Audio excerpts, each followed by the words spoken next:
Atención, atención. Esto no es una simulación.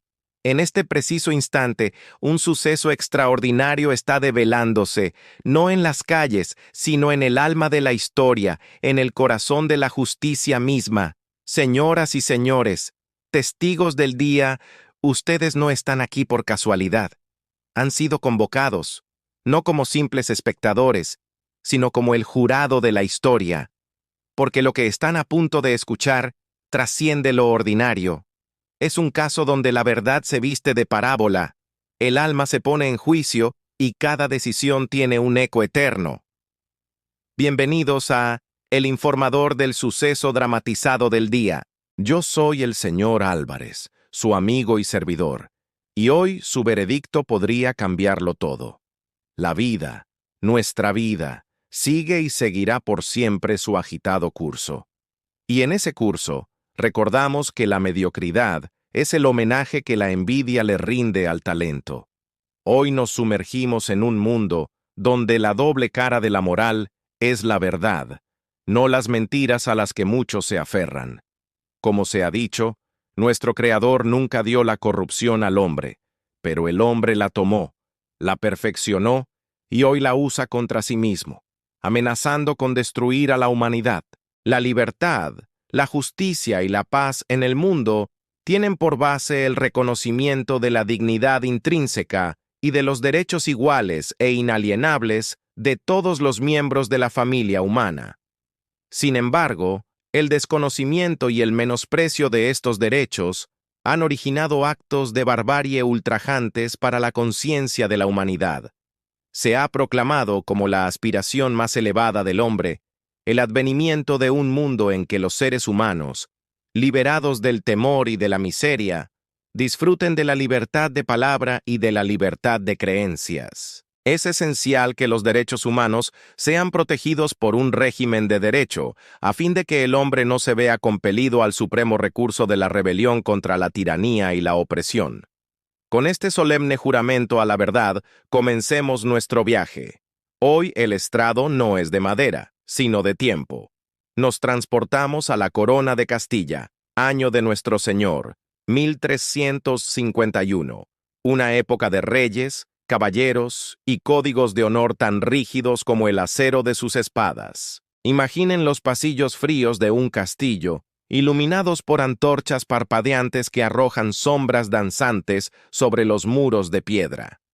El aire está cargado de tensión, de susurros y de un escándalo que sacude los cimientos de la nobleza. En el centro de este torbellino se encuentra una mujer, una dama de alta cuna, cuyo nombre ha sido manchado por la más grave de las acusaciones para una esposa de su tiempo, el adulterio.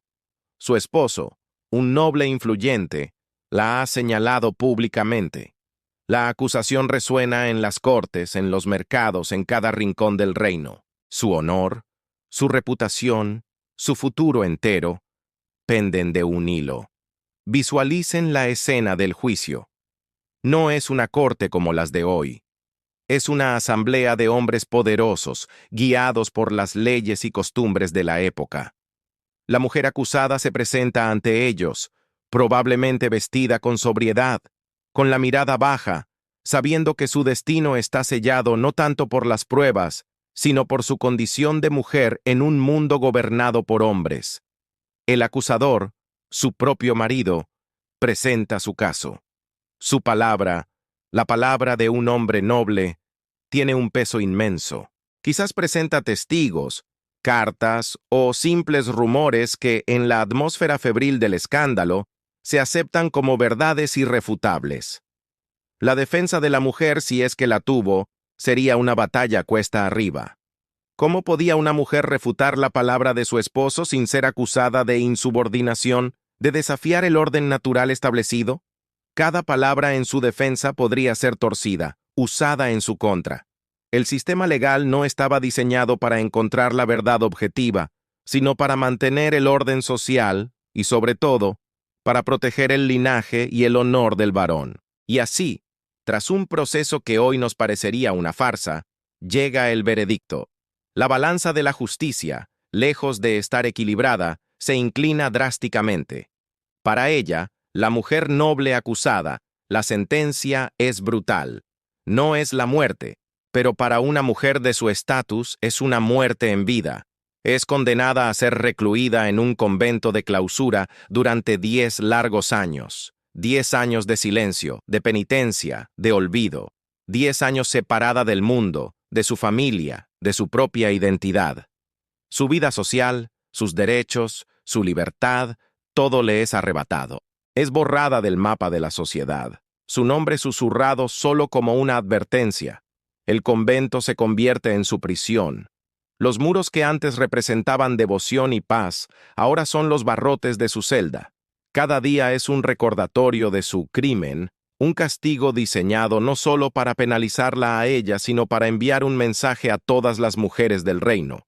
La virtud de una esposa pertenece a su marido, y cualquier desviación será castigada con la aniquilación social. Ahora, preguntémonos, ¿qué sucede con la otra parte de esta ecuación? ¿El hombre con quien supuestamente cometió el adulterio? Aquí es donde la doble moral de la justicia medieval se revela en toda su crudeza. Mientras ella es condenada al ostracismo y al encierro, el hombre adúltero, su cómplice en el presunto acto, recibe un castigo que raya en lo ridículo. Se le impone una multa, una simple multa leve.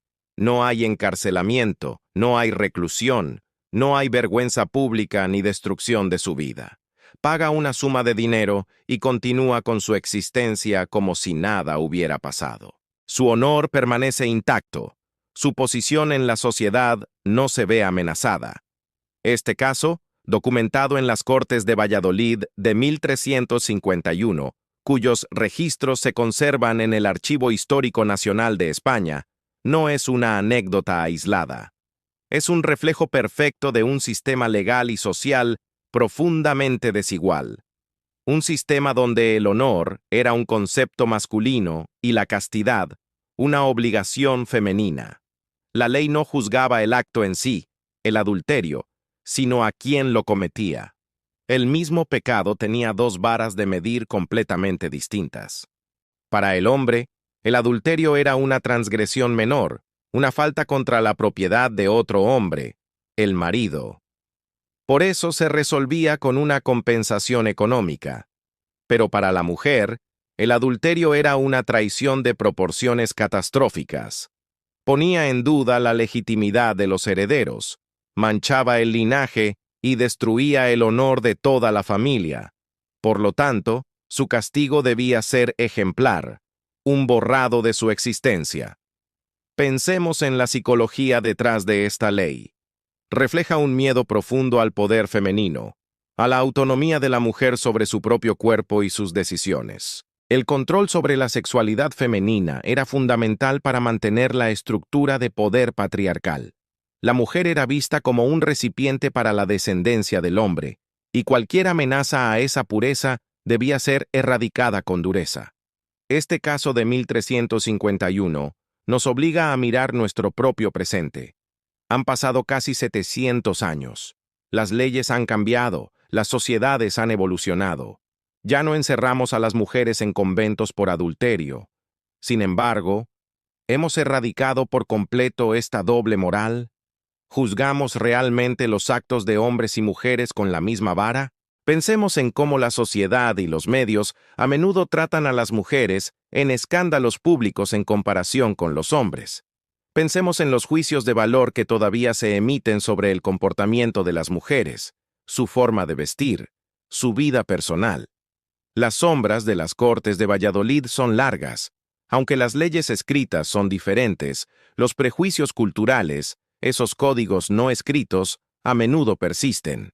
La historia no es solo un conjunto de hechos pasados, es un espejo en el que podemos ver los orígenes de nuestras propias actitudes y sesgos. Este juicio del siglo XIV nos muestra de dónde venimos y nos desafía a preguntarnos cuánto hemos avanzado realmente en la búsqueda de una justicia verdaderamente ciega, una justicia que no distinga por género. El destino de esa mujer noble, encerrada tras los muros de un convento, y el del hombre que simplemente pagó una multa, nos gritan a través de los siglos. Nos hablan de un desequilibrio fundamental que la humanidad ha luchado por corregir. El camino hacia la igualdad es largo, y cada paso cuenta. Recordar estas historias no es reabrir viejas heridas, sino aprender de ellas, para asegurarnos de que la balanza de la justicia, en nuestro tiempo y en el futuro, pese los hechos y no los prejuicios. La lección de hoy, sacada de las páginas polvorientas de la historia, es una llamada a la reflexión. La justicia no es solo un conjunto de leyes, es un reflejo de nuestros valores como sociedad.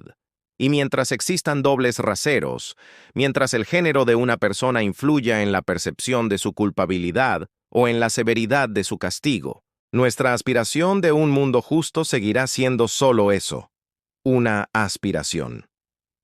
Gracias por acompañarme en este viaje al pasado, por actuar como jurado de la historia y por reflexionar sobre sus ecos en nuestro presente. Soy el señor Álvarez, y les recuerdo que entender nuestro ayer es la única forma de construir un mañana mejor.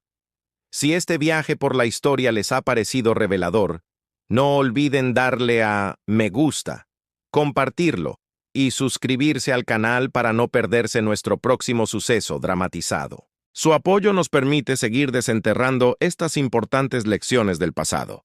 Hasta la próxima. La Edad Media no fue solo una época de caballeros, castillos y una fe inquebrantable.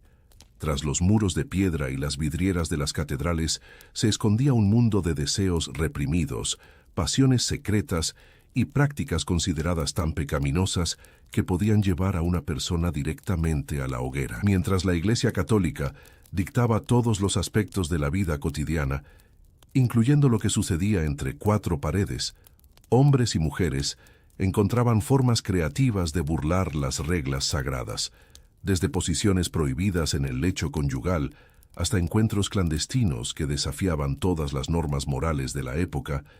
El sexo medieval era un campo minado de pecados catalogados, penitencias severas y castigos que iban desde la flagelación pública hasta la muerte. Lo que hoy consideramos natural e incluso banal, se trataba con la misma seriedad que un crimen contra Dios. Las confesiones en los monasterios revelaban secretos que harían sonrojar incluso al más liberal de los contemporáneos, y los manuales penitenciales enumeraban cada posible transgresión con aterrador detalle. Prepárense para descubrir una faceta de la historia que los libros escolares nunca contaron. Antes de adentrarnos en este universo prohibido, suscríbete al canal para no perderte ninguna historia fascinante del pasado. Y deja un comentario diciéndonos desde dónde nos escuchas y qué hora es. Ahora, descubramos los secretos más íntimos y condenados de la Edad Media. La Iglesia medieval desaprobaba el sexo, incluso dentro del matrimonio. Para los teólogos y sacerdotes de la época, el acto sexual era una necesidad biológica tolerada exclusivamente para la procreación, nunca por placer. San Agustín, una de las mayores autoridades religiosas, argumentaba que el placer sexual era el resultado del pecado original de Adán y Eva, una marca permanente de la caída humana. Por lo tanto, incluso las parejas legalmente unidas ante Dios debían practicarlo con moderación, vergüenza y solo cuando fuera necesario para tener hijos. Cualquier manifestación de placer o pasión se consideraba lujuria, uno de los 7 pecados capitales que podían condenar el alma al infierno eterno. Los manuales penitenciales, documentos creados para guiar a los sacerdotes en las confesiones, enumeraban meticulosamente cada posible transgresión sexual y su correspondiente penitencia. Estos libros revelaban una obsesión casi malsana por los detalles más íntimos de la vida matrimonial, como si los clérigos vigilaran constantemente los dormitorios de cada pareja cristiana. Las reglas eran específicas y asfixiantes. Las parejas solo podían tener relaciones sexuales en la postura del misionero, con el hombre encima, y la mujer acostada boca arriba. Cualquier otra posición se consideraba antinatural, una imitación de animales irracionales y, por lo tanto, pecaminosa. Si la mujer estaba encima, por ejemplo, se consideraba una inversión del orden natural establecido por Dios, donde el hombre siempre debía dominar. El sexo de pie, sentado, de lado o cualquier variación era motivo de confesión y penitencia. Y no solo importaba la postura, el día de la semana también importaba. Las relaciones sexuales estaban prohibidas los domingos, los días festivos, durante la Cuaresma, el Adviento, la víspera de la comunión, durante la menstruación, durante el embarazo y durante los 40 días posteriores al parto. Sumando todos estos periodos prohibidos, una pareja medieval podía tener relaciones sexuales menos de 100 días al año. Incluso en estos días permitidos, debían hacerlo con arrepentimiento, sin placer excesivo, preferiblemente a oscuras y sin desnudarse por completo. Los manuales penitenciales eran brutalmente específicos sobre los castigos. Una pareja que tuviera relaciones sexuales en un día prohibido podía recibir de 10 a 40 días de penitencia, que incluían ayuno, oración incesante y abstinencia total. Si la pareja mantenía relaciones sexuales durante la menstruación de la mujer, se creía que los niños nacidos serían leprosos, deformes o poseídos por demonios. Esta creencia tenía sus raíces en las interpretaciones bíblicas del Levítico y creaba auténtico terror entre la población. Las mujeres que menstruaban eran consideradas impuras y peligrosas, y cualquier contacto sexual durante este periodo se equiparaba a una profanación. La Iglesia también prohibía el sexo oral y anal, incluso entre parejas casadas, clasificando estas prácticas como pecados contra la naturaleza, que podían resultar en la excomunión o incluso la muerte. La lógica era simple: cualquier acto sexual que no pudiera resultar en la procreación era una perversión de la voluntad divina. El pene tenía una función divinamente establecida, al igual que la vagina, y usar estos órganos de cualquier otra manera era una rebelión contra el Creador. Curiosamente, a pesar de toda esta rigidez, sabemos por los registros de confesión que las personas desobedecían estas reglas con frecuencia. Los sacerdotes escuchaban constantemente a parejas admitir que habían tenido relaciones sexuales en días prohibidos, experimentado con diferentes posiciones o sentido placer en el acto. Algunos teólogos incluso debatían si era un pecado mayor para un hombre experimentar placer con su propia esposa o con una prostituta, concluyendo que con su esposa era peor porque debía centrarse únicamente en la procreación, no en el placer. Esta mentalidad creó una profunda y constante culpa en la población, que vivía dividida entre los deseos naturales del cuerpo y el aterrador temor a la condenación eterna. A las mujeres, en particular, se les enseñaba que experimentar placer sexual era un signo de naturaleza pecaminosa y debilidad moral. Muchas creían que serían castigadas por Dios si experimentaban un orgasmo, incluso con sus legítimos esposos. Esta represión sistemática del placer femenino moldeó siglos de actitudes hacia la sexualidad femenina, ecos que aún resuenan en algunas culturas hoy en día. Si las relaciones sexuales entre parejas casadas estaban estrictamente controladas, imaginemos el horror de la Iglesia hacia el placer en solitario. La masturbación se consideraba uno de los pecados más graves, a menudo comparada con el asesinato en los manuales penitenciales. La base teológica provenía de la historia bíblica de Onán, quien derramó su semen en el suelo en lugar de fecundar a la viuda de su hermano, y fue asesinado por Dios como castigo. Los teólogos medievales interpretaron esta historia como una condena divina a cualquier desperdicio de semen, incluida la masturbación.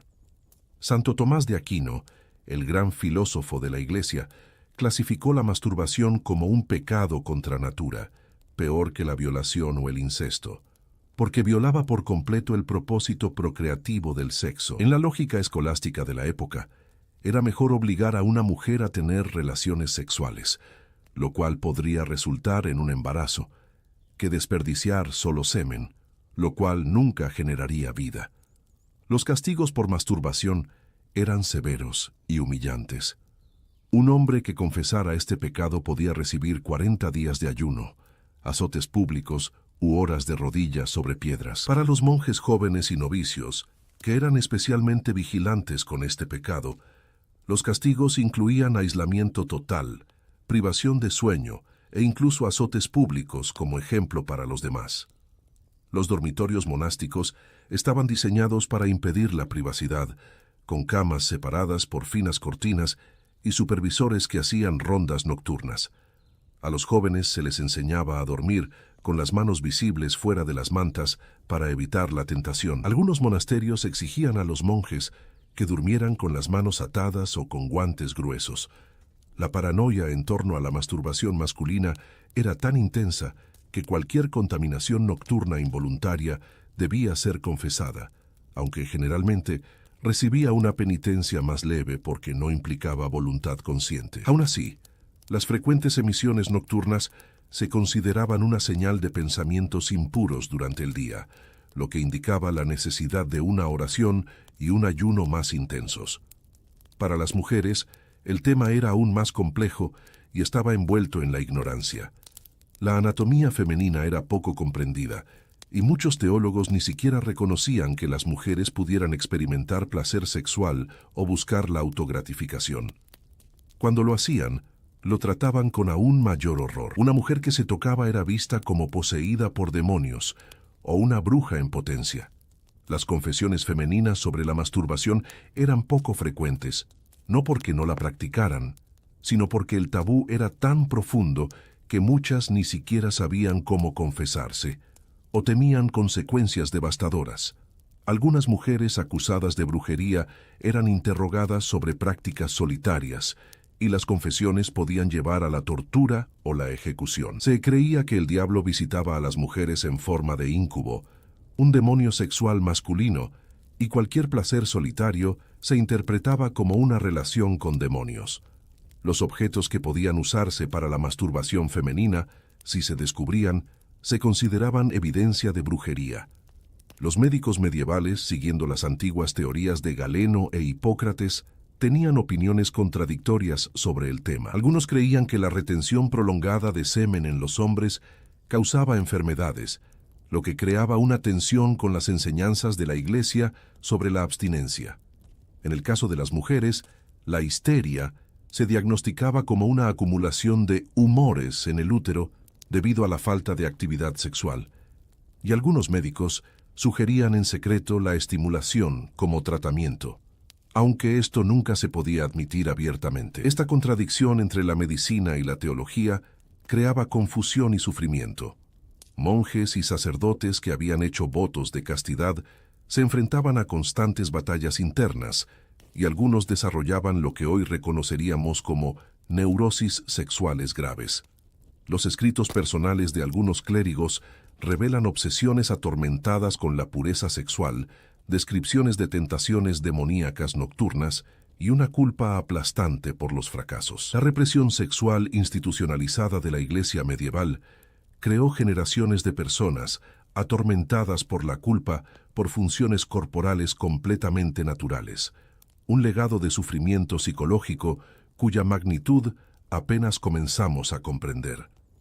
Entre todos los pecados sexuales medievales, la sodomía ocupaba un lugar especial de horror. El término sodomía era amplio y abarcaba no solo las relaciones homosexuales, sino también el sexo anal heterosexual, el sexo oral, la bestialidad y cualquier acto sexual considerado antinatural.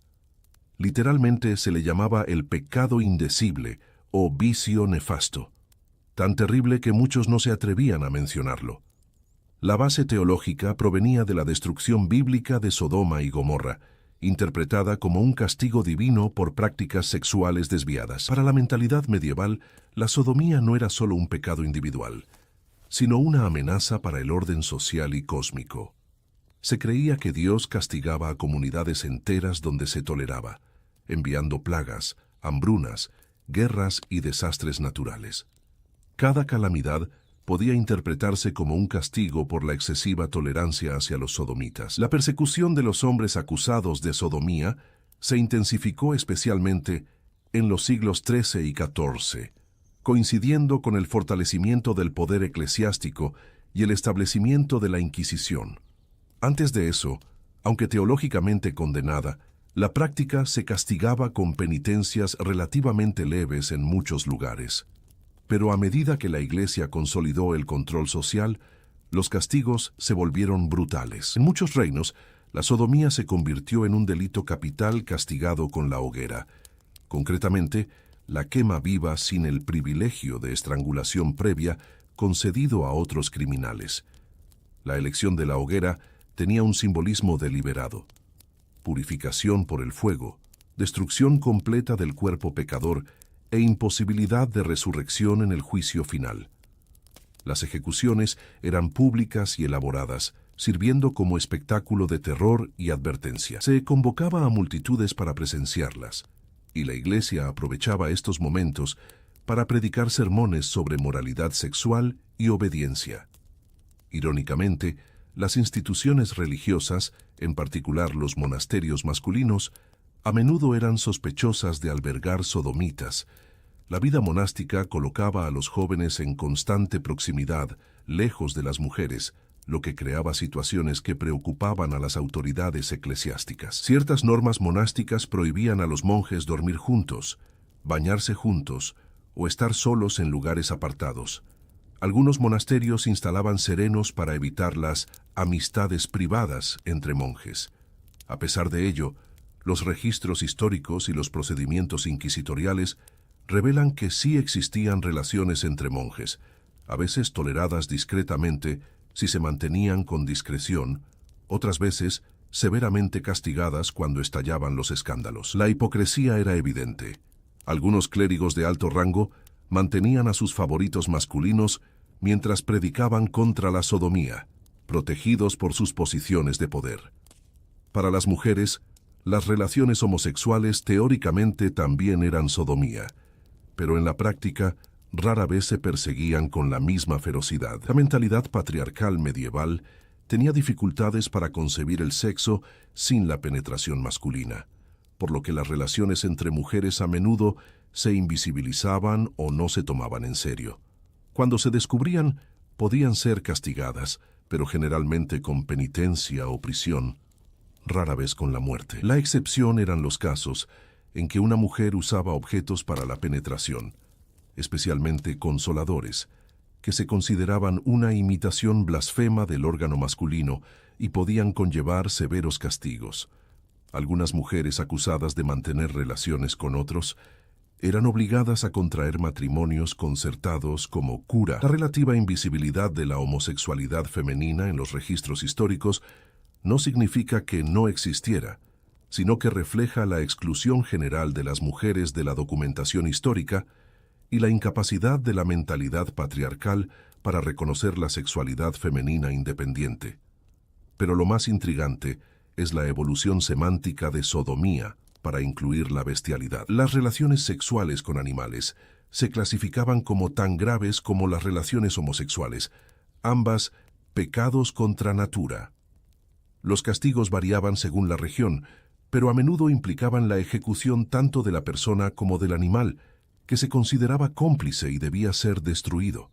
Los casos registrados incluyen juicios formales de animales acusados de bestialidad, con testigos, defensa y sentencia. En 1474, en Basilea, un gallo fue juzgado y ejecutado públicamente por comportamiento antinatural, tras poner un huevo, interpretado como un acto demoníaco.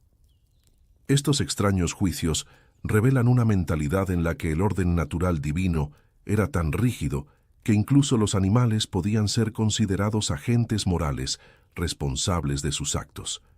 El adulterio era a la vez un pecado religioso y un delito social, que transgredía las leyes divinas y humanas. Sin embargo, la definición y los castigos eran radicalmente diferentes para hombres y mujeres, lo que revelaba la profunda misoginia de la sociedad medieval.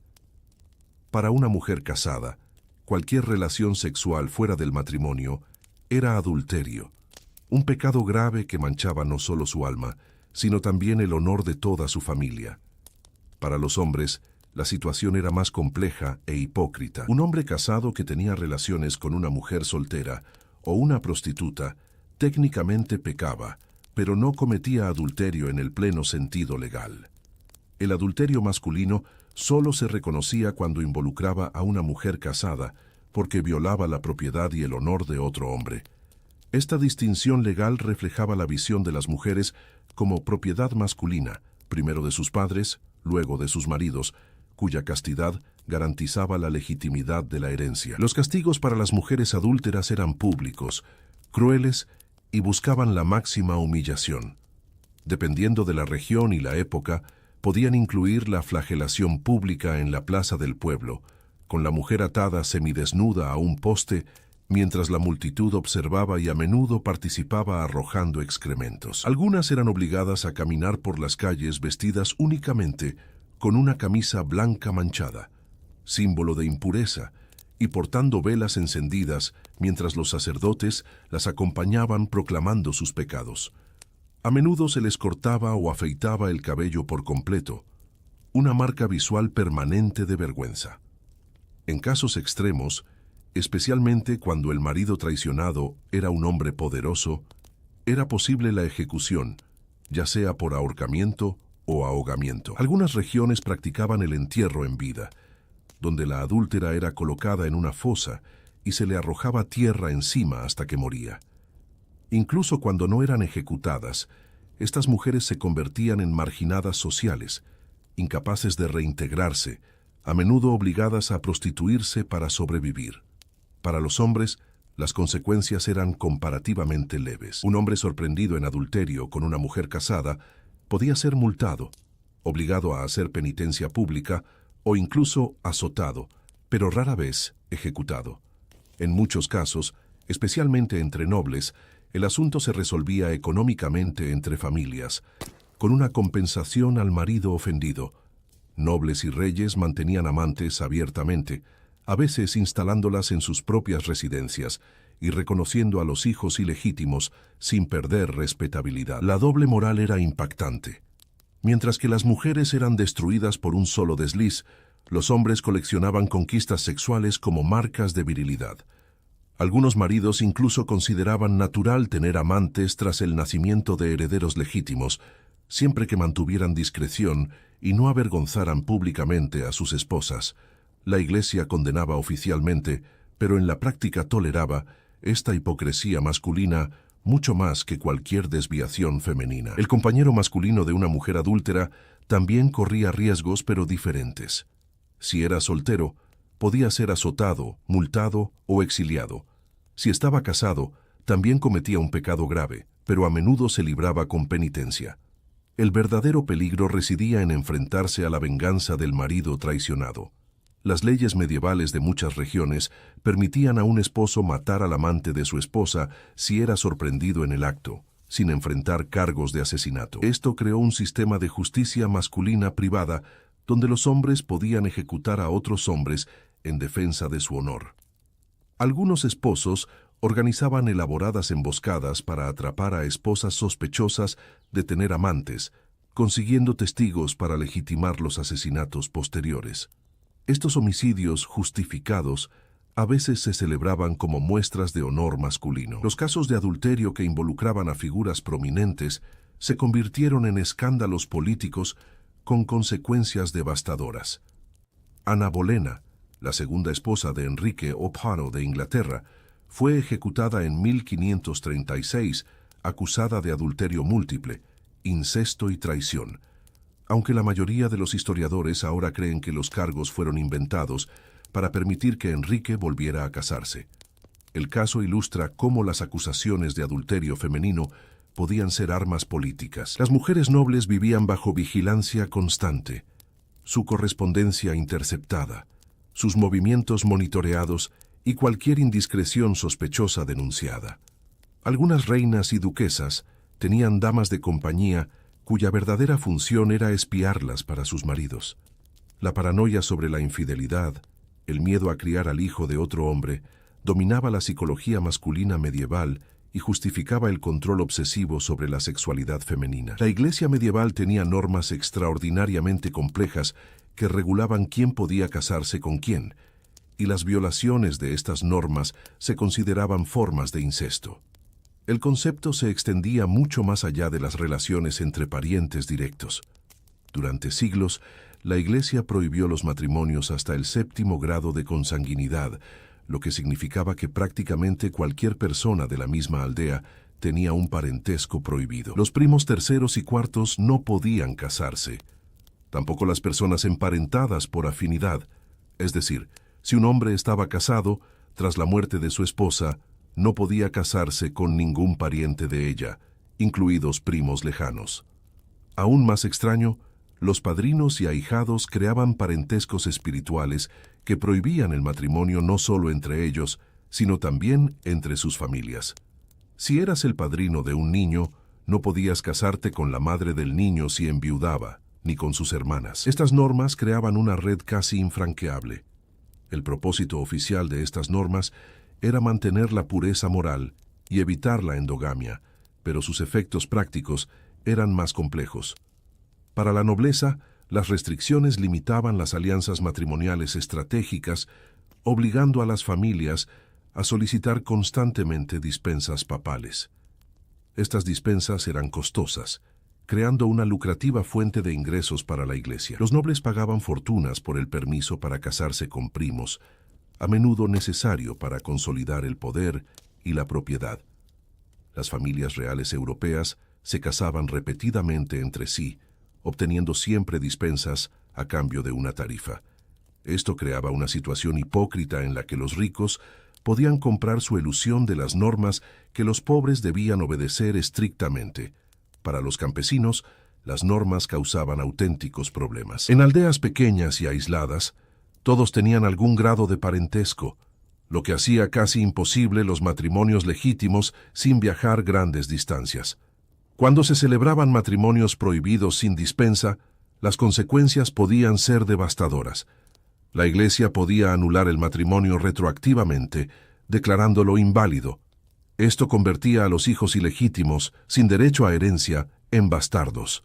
Familias enteras podían verse arruinadas. Algunos enemigos políticos utilizaron la investigación genealógica para descubrir parentescos olvidados e invalidar matrimonios rivales, destruyendo así las líneas de sucesión.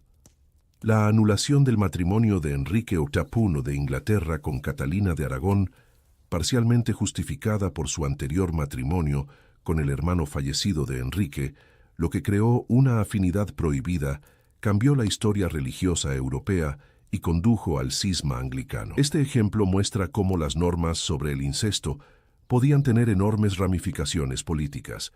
El incesto real, que involucraba a parientes cercanos como hermanos, padres e hijos, estaba obviamente aún más prohibido y se castigaba con extrema severidad. Los castigos incluían la excomunión automática, la cadena perpetua en monasterios, la castración para los hombres o incluso la ejecución. Los casos documentados eran escasos, no necesariamente porque no ocurrieran, sino porque eran tan tabú que rara vez se registraban oficialmente. Las familias ocultaban desesperadamente tales escándalos. Cuando se descubrían, especialmente si involucraban a sacerdotes que violaban a sus familiares, el escándalo era colosal. Un sacerdote acusado de incesto no solo perdía su cargo, sino que se enfrentaba a severas penas de prisión, a veces enviado a monasterios remotos para cumplir penitencia perpetua.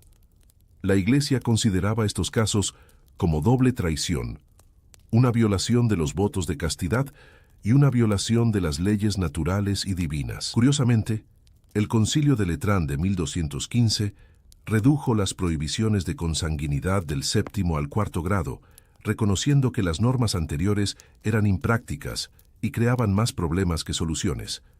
Pero incluso el cuarto grado seguía prohibiendo los matrimonios entre primos terceros, manteniendo importantes restricciones. El cambio también reflejaba una necesidad política. Facilitaba las alianzas matrimoniales entre nobles sin tantas dispensas costosas. Para la población común, las normas seguían siendo complicadas y a menudo ignoradas por necesidad práctica, y los sacerdotes locales hacían la vista gorda en zonas rurales aisladas, donde las opciones matrimoniales eran limitadas. La actitud medieval hacia la prostitución era profundamente contradictoria, oscilando entre la tolerancia pragmática y la condena moral absoluta. San Agustín comparó la prostitución con las aguas residuales de un palacio. Repugnante, pero necesaria para evitar una contaminación aún mayor.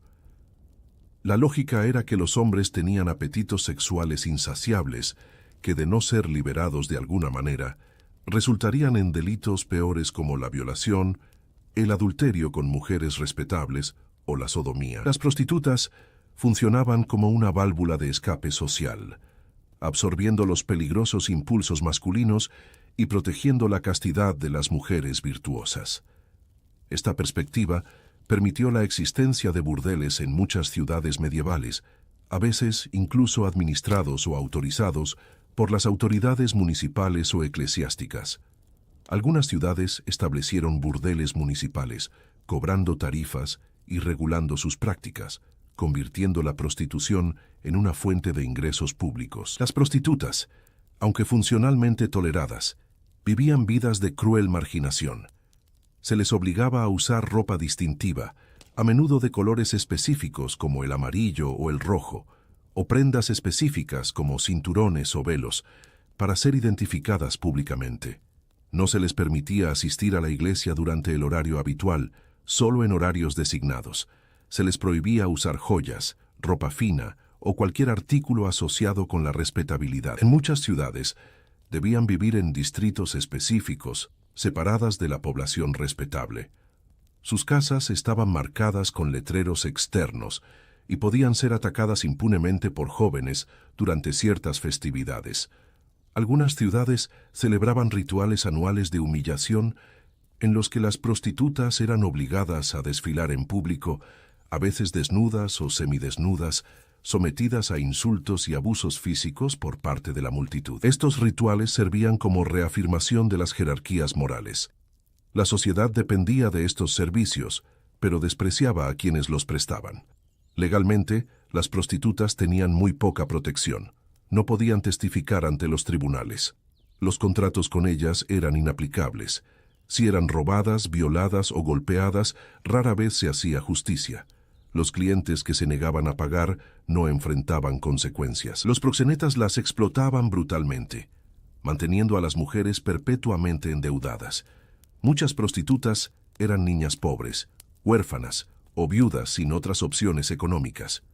Algunas eran obligadas a prostituirse tras ser violadas, porque las mujeres no vírgenes deshonradas no podían casarse y no tenían medios alternativos de supervivencia. La prostitución se convirtió en una trampa económica perpetua. Algunas trabajaban en tabernas o posadas, ofreciendo servicios sexuales además de servir bebidas. Otras eran completamente independientes, trabajando en las calles y viajando entre ciudades. Las más afortunadas encontraban mecenas nobles o adinerados que las mantenían como concubinas semipermanentes. En teoría, la Iglesia ofrecía redención a las prostitutas mediante el arrepentimiento, pero en la práctica era complejo. Se establecieron conventos especiales, llamados Casas de Magdalena, en referencia a María Magdalena, la prostituta arrepentida de la Biblia, para las prostitutas que deseaban abandonar la profesión. Estas instituciones eran esencialmente prisiones donde las mujeres realizaban arduos trabajos manuales y penitencia constante. La redención significaba una vida de severas privaciones, sin libertad, que funcionaba más como castigo que como salvación. Los matrimonios entre prostitutas arrepentidas y hombres eran celebrados por la Iglesia como actos especialmente virtuosos, pero rara vez se celebraban porque pocos hombres aceptaban a una esposa con semejante pasado. San Nicolás, el santo patrón, era célebre por haber proporcionado dotes secretas a 3 jóvenes pobres para salvarlas de la prostitución, una historia que ilustra la comprensión de que la pobreza obligaba a las mujeres a asumir esta vida. Durante periodos de paranoia social, como brotes de peste o crisis políticas, las prostitutas solían ser utilizadas como chivos expiatorios. Eran expulsadas de las ciudades, acusadas de atraer la ira divina. Algunas eran encarceladas, otras ejecutadas. A finales de la Edad Media, con reformas religiosas más estrictas, la tolerancia disminuyó y los burdeles municipales fueron cerrados en muchas ciudades. Las prostitutas se enfrentaron a una persecución cada vez mayor, paradójicamente, sin que se les ofrecieran alternativas económicas. La hipocresía era flagrante. La sociedad medieval dependía de la prostitución para funcionar dentro de sus propias normas sexuales represivas, pero castigaba cruelmente a las mujeres que prestaban estos servicios esenciales. La sexualidad medieval era una prisión construida sobre el miedo, el control y la hipocresía. Cada aspecto de la intimidad humana era catalogado, juzgado y castigado, creando poblaciones enteras que vivían en una culpa perpetua por sus impulsos naturales. Mientras la Iglesia predicaba una pureza imposible, los nobles tenían amantes, los sacerdotes rompían sus votos de castidad y la gente común encontraba maneras de ser humana a pesar de las corrientes ideológicas. Las reglas sexuales medievales no se basaban en la moral genuina, sino en el poder. Controlar los cuerpos de las personas significaba controlar sus mentes y sociedades. Las mujeres sufrieron desproporcionadamente, transformadas en propiedad cuya castidad garantizaba el orden patriarcal. Los legados de esta época permanecen resonando en los tabúes modernos, la vergüenza sexual y las desigualdades de género. Mirar honestamente este pasado no es un ejercicio mórbido, sino necesario. Cuando entendemos cómo se construyeron estas estructuras, podemos desmantelarlas conscientemente. La próxima vez que sientas culpa irracional por la sexualidad, recuerda, esta no es una voz divina, sino el susurro de sistemas de control centenarios que aún acechan nuestro pensamiento.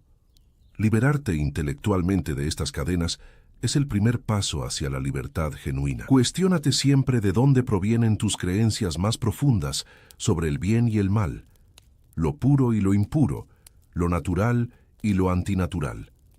Muchos de ellos no nacieron de la autorreflexión, sino que fueron arraigados por generaciones de control institucional. La verdadera moralidad no proviene de listas de prohibiciones creadas por hombres medievales aterrorizados por la humanidad misma, sino de la empatía, el consentimiento y el respeto mutuo. Cada vez que elegimos la compasión en lugar del juicio, la autonomía en lugar del control, finalmente dejamos atrás la Edad Media. Y tal vez, solo tal vez, estemos construyendo un mundo donde ser humano ya no sea sinónimo de pecado. La historia no solo nos muestra de dónde venimos, sino que también ilumina los caminos hacia dónde podemos llegar. Usemos este conocimiento no para juzgar el pasado con superioridad, sino para examinar críticamente el presente y construir un futuro más libre y humano. Porque al final, la mejor venganza contra siglos de represión es vivir con la autenticidad, la bondad y la alegría que nuestros antepasados medievales nunca conocieron.